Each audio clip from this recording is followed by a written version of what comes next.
E nesse período de retrospectiva, vamos relembrar a entrevista que fizemos com João Paulo, o Interminável.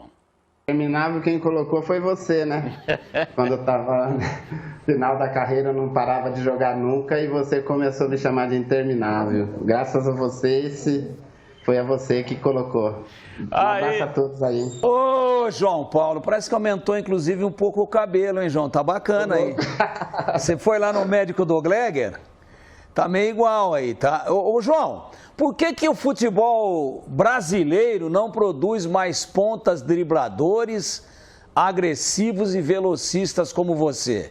É porque tá faltando talento? Ou é porque os treinadores só querem ponta que marque? Me explica isso daí, João. Um prazer falar com você, Tigrão. É verdade, né? No momento, falta talento, eu acho. Tá difícil, eu que estou aqui na base do Guarani, para você encontrar um talento hoje está muito complicado. E também, os atacantes hoje, além de jogar, atacar, tem que marcar também. Então, isso tira um pouco do objetivo do atacante, que é atacar, tentar fazer gol, fazer jogadas bonitas. Isso atrapalha também, mas o principal, no momento, é a falta de talento. CH, sua pergunta ao João Paulo. Bom sempre falar com o João. Boa tarde, João. Eu queria que você falasse da campanha do Guarani, desta Série B. O que faltou para o Guarani ir para a Série A, João Paulo? Boa tarde para você. Boa tarde, né? É um prazer falar com você também. Nossa, o Guarani bateu na trave esse ano, né? Começou um campeonato estável, cresceu na hora certa. Teve um vacilo no meu modo de ver contra o Confiança, onde um time que caiu e o Guarani deixou de somar 3 pontos. E não só ele, mas o principal foi isso aí, eu acho, quando o CRB também, ganhando o jogo de 2-0, deixou empatar. Então o Guarani, no meu modo de ver, fez uma boa campanha, vacilou em 2 jogos que poderia... 2 jogos mais fácil vacilou, então foi isso que não deixou o Guarani para a Série A. Júlio Nascimento, a sua pergunta, o nosso convidado de hoje, o João Paulo, o Interminável. Pois é, inclusive o João Paulo também é craque do futevôlei, né?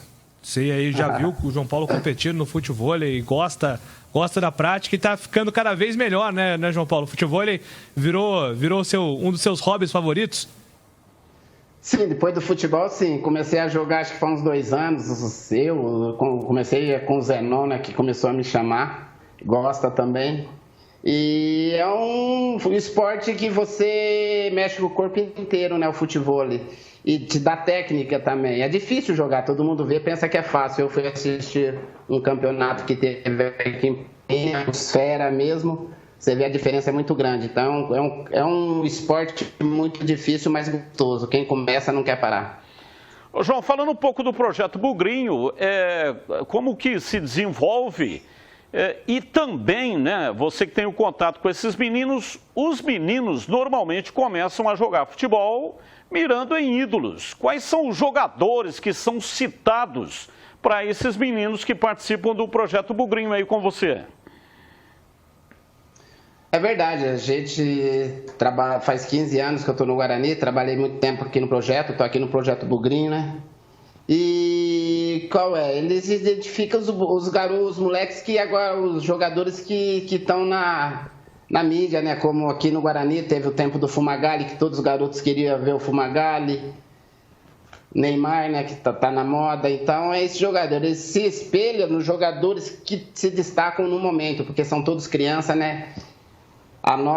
Os pais conhecem nós, né? Os pais dele... na minha época, da época dos outros aqui do Guarani, mas os menininhos mesmo se espelham nesses jogadores que estão se desenvolvendo agora. E você tem uma preocupação assim em falar da sua carreira para os meninos, porque evidentemente eles não te acompanharam, né? Pode ser até que receba alguma informação dos pais, mas você tem essa preocupação de passar a história para os meninos? Sim, né? A gente procura, que eu tenho bastante gols aí no YouTube, alguns que quer ver, principalmente os garotos da base aqui, do Sub-15, eles vê pelo YouTube e depois comenta comigo, né? Isso é legal. Pô, professor, se foi tudo isso mesmo? Realmente tem muitos gols lá, muitas jogadas e ninguém acredita, né? que eu tive um passado assim tão legal no futebol, tanto aqui dentro do Guarani, na seleção brasileira, inclusive na Itália também, no Bari, onde eu joguei muito tempo. Ô, João Paulo, o Careca vive falando por aí, agora que ele é comentarista também da Rádio Bandeirantes, ele vive falando que você era um baita de um caicai lá na decisão de 86. Você acha que ele tá certo? Ele faz isso para te provocar? Manda um recadinho para ele que ele deve estar vendo o programa. O Careca me provoca sempre, né? Principalmente nas transmissões aí que eu pego, que ele também encontrei com ele esses dias. Realmente, ele estava num programa da Band, me ligaram.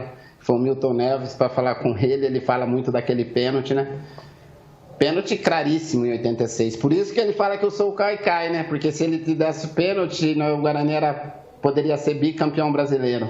O Careca é um grande amigo, desde tempo de Guarani, jogamos na seleção junto e é uma pessoa que eu tenho um carinho muito especial.